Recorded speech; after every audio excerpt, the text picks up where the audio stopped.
Okay, let's focus on West Ham 0, Fulham 1. Raul Jimenez grabbed a late winner as Fulham recorded their third successive Premier League victory and extended relegation threatened West Ham's winless run to now 7 games. Oliver Scars, who was in tears at the final whistle, failed to connect with an attempted clearance, enabling Wilson to cross for Jimenez to score his 4th league goal of the season. So the result leaves West Ham 18th in the Premier League, 5 points adrift of safety. So, Cass, it's getting serious now. What did you make of West Ham yesterday? How worried should fans be? We just talked about goalkeepers, and Areola pulled off a few saves yesterday for West Ham.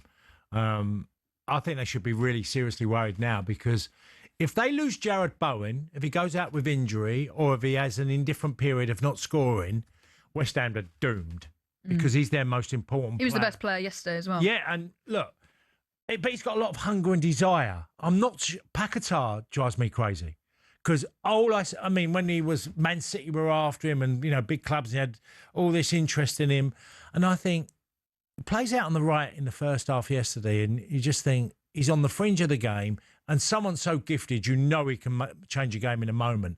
He drives me crazy. And then I could look at sometimes Somerville. I think he's likewise can be very much a fringe player, but when he's on, he's really good. And I think they've got that in their team is a problem for them. They need players who are consistent, stepping up to the plate on a regular basis.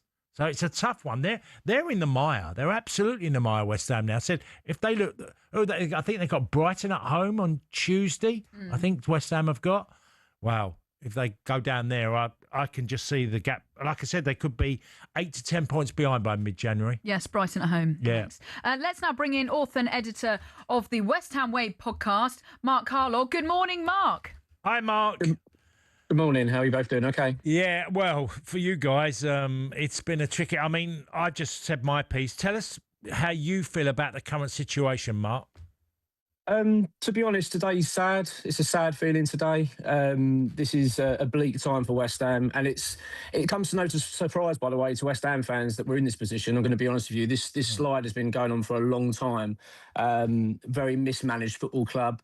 I think the ownership are accountable for where we are as a football club. And there's, you look around West Ham, and I'd say academy aside, which has performed well in the last few years, I think every aspect of West Ham is failing and failing badly.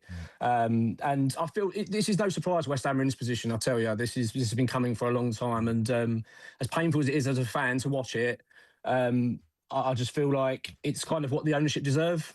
They've got away with this for a long time. Season after season, we've managed to stay up really on the basis of that there's been 3 poorer teams than us. I mean, let's be honest, most teams that have been coming up have been going straight back down. It was only a matter of time for this to catch us out. And it's just another season where you see the West Ham on the decline, I'm afraid. And yesterday was a painful one, I've got to be honest. Mark, look, let's give Fulham some credit, that they can, with all their injuries and the way they've performed. And yes, Ollie Scales made a big mistake for the goal. And they're a side that have come to you and got a victory, which, like you said, it was very predictable. Yeah, it was. I mean, I've got to be honest. Going into that game, it was such a must-win game. We've had a real tough run of fixtures leading into the Fulham game. No disrespect to Fulham, but that was a game really on paper. You'd say that's a game we need to be winning.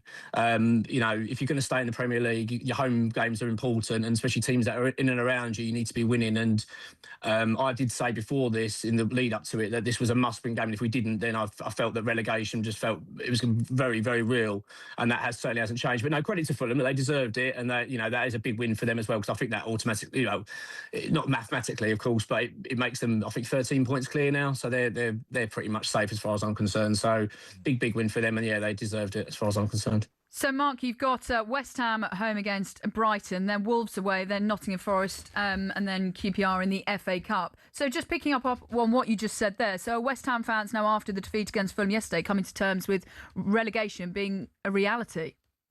Yeah, definitely. I think relegation's felt quite real for most of the season, really. I'm going to be honest, I I don't want to go all the way back and go through history here, but the appointment of Lunan Lopetegui was a disastrous one for West Ham. The way they handled David Moyes' exit. We then went and got Graham Potter. I mean, these are managers that are out of work. West Ham were in the bargain bucket every time, and they always do this.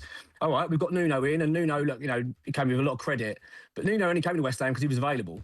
And we wouldn't have gone to Nottingham Forest and paid compensation to get him. Is my point.